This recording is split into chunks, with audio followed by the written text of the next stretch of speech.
Math is around us in every time and space, on the face of the clock, in years, months, and days.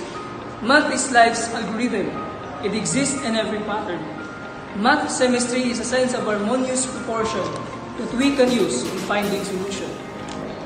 Math helps us think analytically and have better reasoning abilities.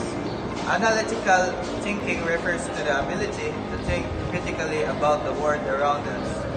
Reasoning is our ability to think logically about a situation.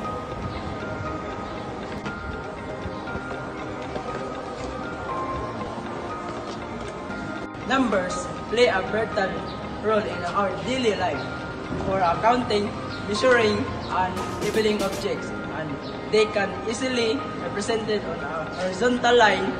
A natural number, whole number, integers, rational number, and irrational number are all parts of real number.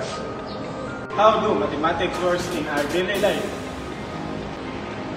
Math help people manage money by balancing the checkbook or shopping and the most expensive prices.